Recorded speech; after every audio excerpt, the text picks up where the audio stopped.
What's up, y'all? It's your girl Shay Renee, and we are back to talk about the Braden family. Okay, this is Houston. What is this thing called? Family Houston. Okay, this is a new show that's been coming on the OWN network, and I kind of like this show. It's a cute little show. So let's just get into it, shall we?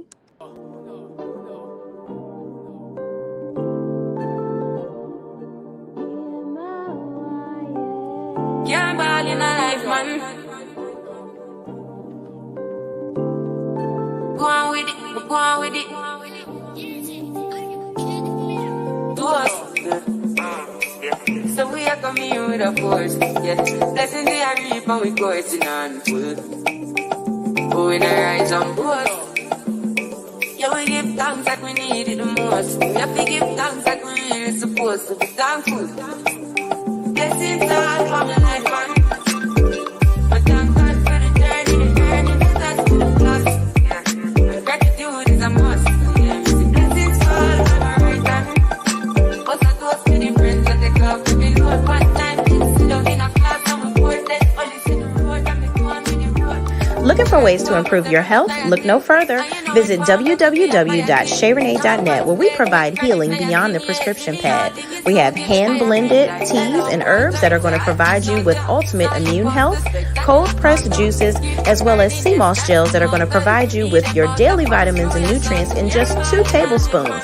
Shop www.shayrenee.net and receive free shipping on all orders over $75. Don't wait, because a healthy life is ahead.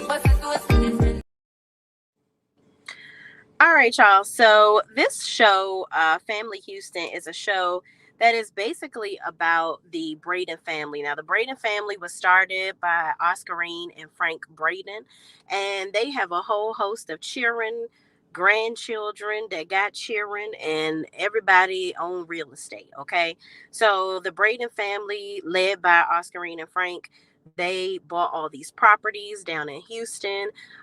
They really were like the liaison for the family to become a part of real estate. Okay.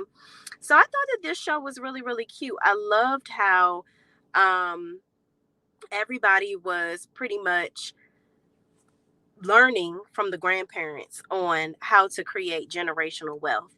And there is a comment in the chat that they want me to recognize, and that's cool. If that's what you want to do, I absolutely, I'm glad that you're gone, but you're actually on here watching. So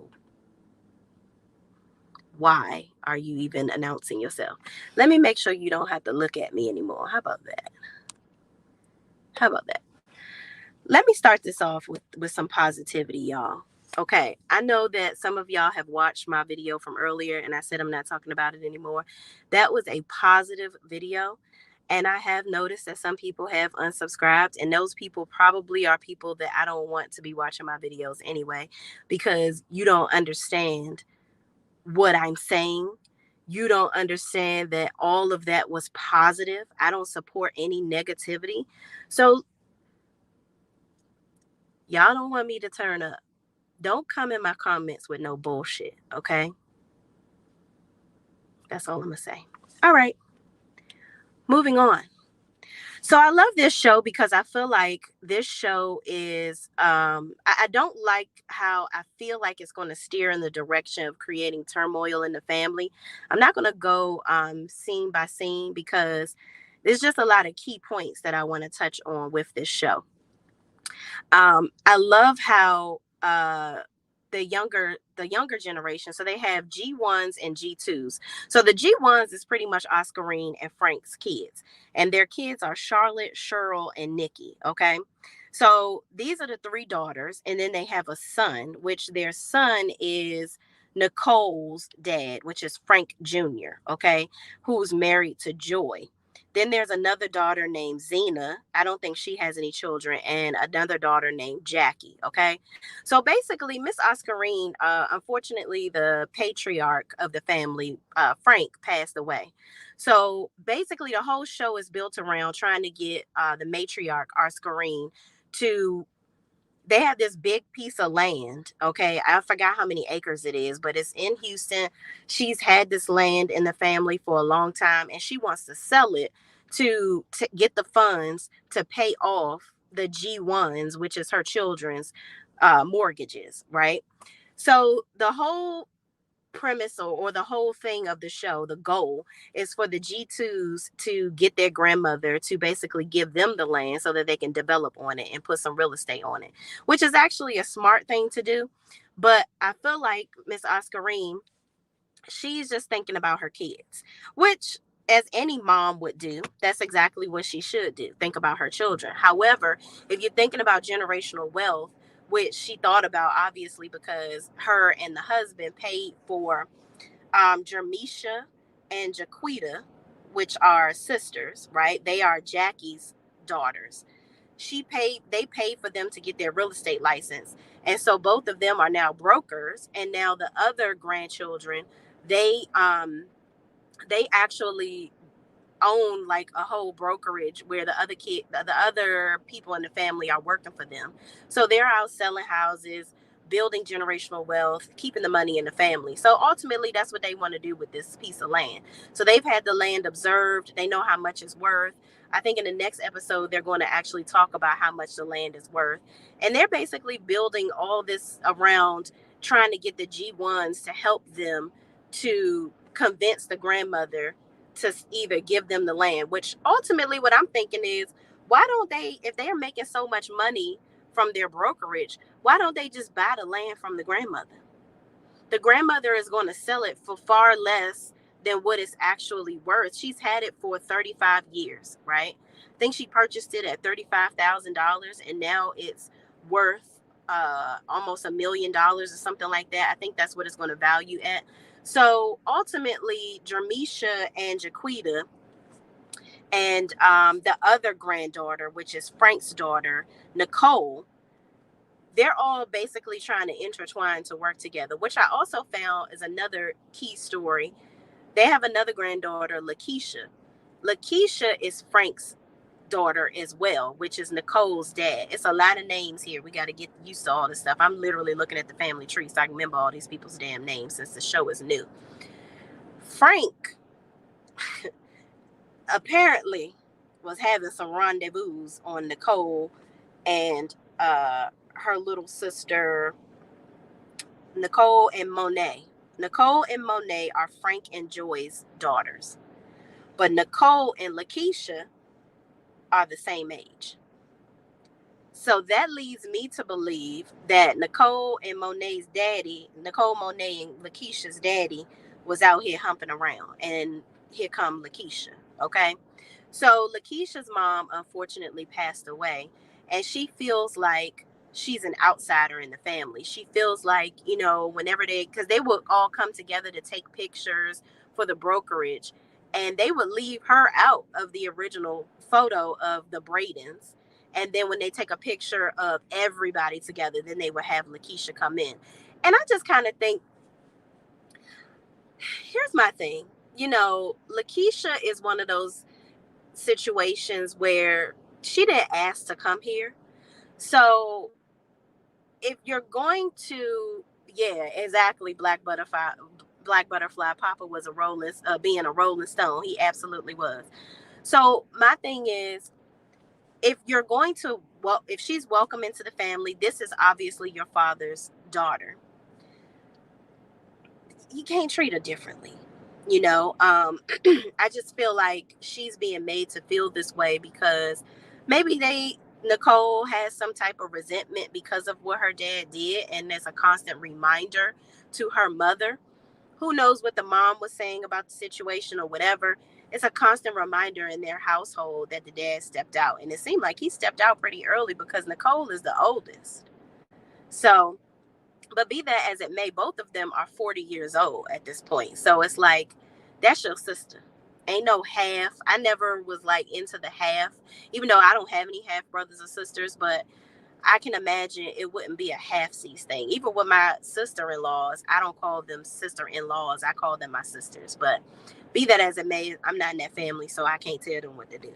But moving on, they are constantly trying to get the aunts. So Aunt Nikki, okay, she works at the brokerage with Jermisha Jaquita and Nicole. So she's an advocate for them because she works at the brokerage with them and she sees the value of the land being more plentiful if they keep it in the family. So also in addition to the land, the grandmother Oscarine, which is still living, she's in her 80s, I believe. She still has like an event center. She has several commercial properties. She has some other homes that she has a lot of property. But this piece of land is really the biggest thing. And it seems like the other G1s have normal jobs. So they work every day and they're all on board with Miss Oscarine just selling the land and giving them the cash. And I think that this is a key connotation or a key element of an example, right? Of Black people and generational wealth and how that is actually created. Because if she sells this land and just gives them the money to pay off their houses, or who's to say that they're going to really pay their houses off? Who's to say they're not going to do something else with the money? Because it's obvious that the grandmother has been giving the money over the years. So it sounds like to me the G1s need to be more financially responsible, right?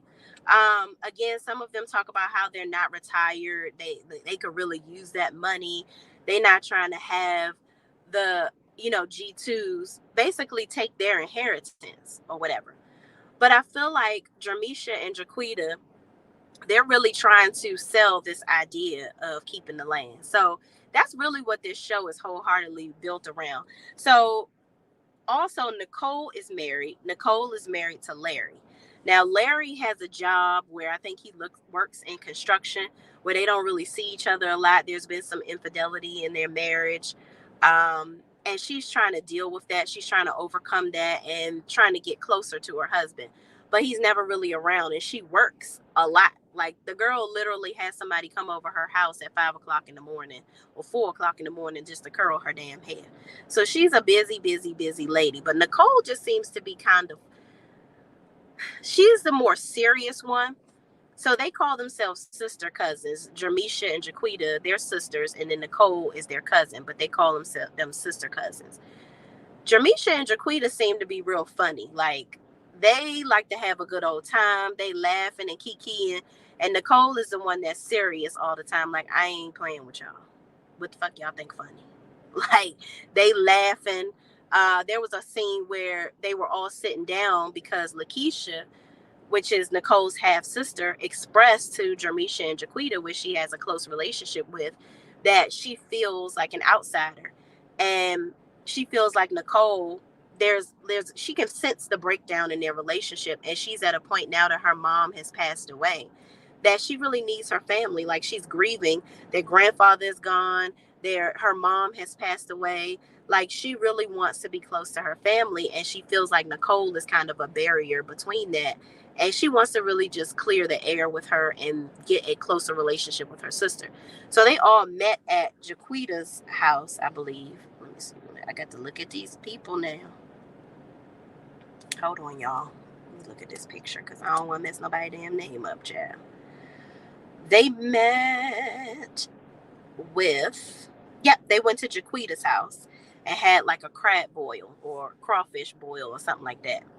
And they're sitting down and basically talking about it. And Nicole is like, y'all are sitting over here laughing about this, but this is my sister and obviously she's hurting. I want to figure out like what's going on. So Nicole leaves because she got mad, left her wine and her food and everything. And child, I ain't about to leave no good food. I'm just saying. But I feel like Nicole in that moment, that wasn't a time for you to leave the situation. I feel like she was using the fact that Jaquita and Jermisha were kind of trying to make it light, even though I don't think they should have been laughing and making it a joke. I think they were trying to lighten the mood so that they can feel comfortable enough to talk. But I could see Lakeisha was feeling real sad. She was sitting there feeling sad, like, damn, why she leave? Like, you could have just had the conversation with me. But eventually, in episode 2, Nicole invites Lakeisha over her house to have a conversation, and Nicole was like, she really doesn't like that Lakeisha feels like an outsider. She does want to become closer to her, but she alluded to the fact that she's a consistent reminder of what their father did, and that the father just kind of is very standoffish. She's not very emotional with them. So it's hard for them to really understand, as his daughters, how he truly feels. And I think I have a feeling that we're going to learn as the season progresses what that relationship dynamic looks like with the daughters and the dad. And I even remember seeing a clip of the mom kind of going off on the daddy, but child, you know, if Carlos King is a part of anything, it's definitely going to be some drama. So as we move on into getting to know more of the characters, Chris is the photographer for the brokerage, and Chris is Jaquita's husband. Okay. So Nicole and Jermisha constantly are having issues with Chris not coming in the office. They want him to come in the office because apparently he's the one that takes all the photos for their promotion, their marketing. He does all of the promotions and puts it out there for um, all the houses that they're selling, right? Or all the properties that they're putting on the market.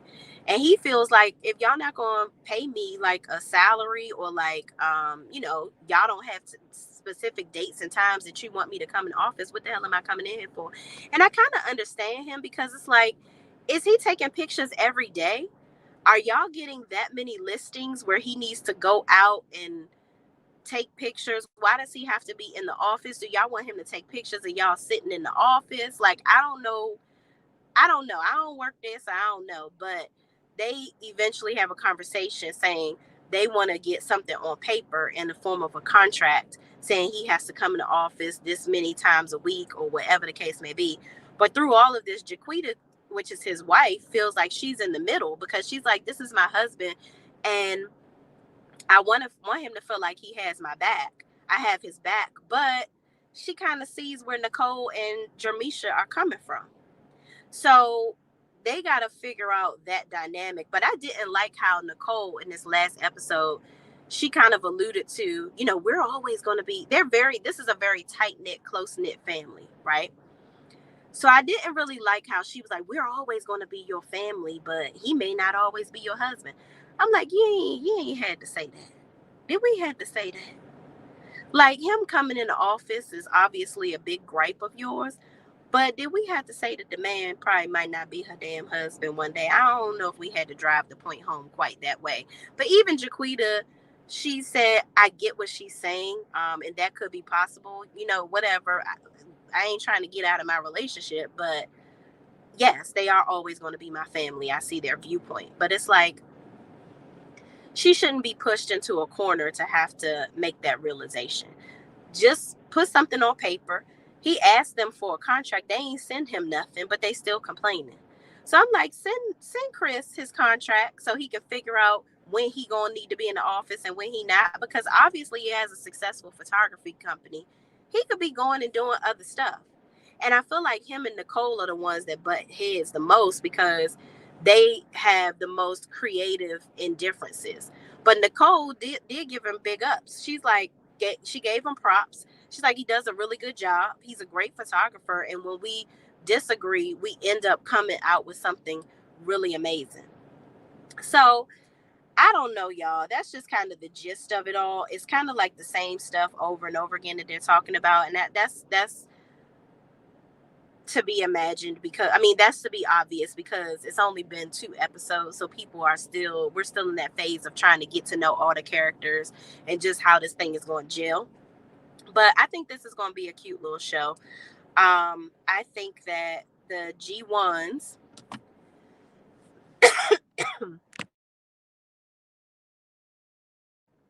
I think the G1s, they need to just go on and let the G2s take that land. Period. I think Miss Oscarine, honestly, Jermisha and Jaquita have a good point. They brought up the fact that Miss Oscarine, their grandmother is old. So they don't want, God forbid, excuse me, y'all. The air from the vent is going to my throat. They don't want, God forbid, something to happen to their grandmother, and they don't have anything formally in place. So without anything formally in place, they won't have any control if she doesn't designate what they need to do with the land prior to her passing. So, I mean, honestly, from what they're trying to do, they're trying to build homes, they're trying to enhance the community. It's obvious that they stand to make millions of dollars off of this land versus almost $1 million, like maybe a million or slightly less off of the land, just because the grandmother wants to pay off her kids' houses. I'm just like, hopefully they can come to a consensus, but I'm interested. I'm invested in seeing how the season goes along. I hope that they don't dive too much into Larry and Nicole and the infidelity. Lakeisha, the half sister, she's a lesbian. I'm interested to explore her relationship developing with Caramel on the show.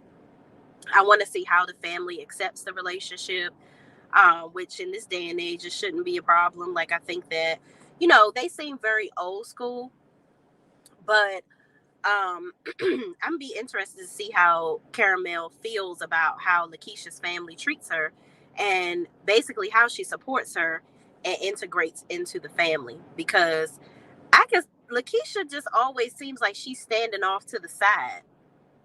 And that just seems to be what she's been used to doing as she's been growing up into this family. So yeah, I don't know, y'all. We gonna see how this here go. But this is the Braden family, uh family empire Houston. So we'll see how this goes. We'll continue to review this. I'll probably do a more in-depth review on episode 3 now that we've kind of discussed the gist of the show. um so yeah, that's it, y'all. That's it. I ain't got no more. Thank y'all for watching. Please, please, please don't forget to like, comment, subscribe, and share this video with anybody else that's watching this show with us too. And I will see you in the next video. Peace out.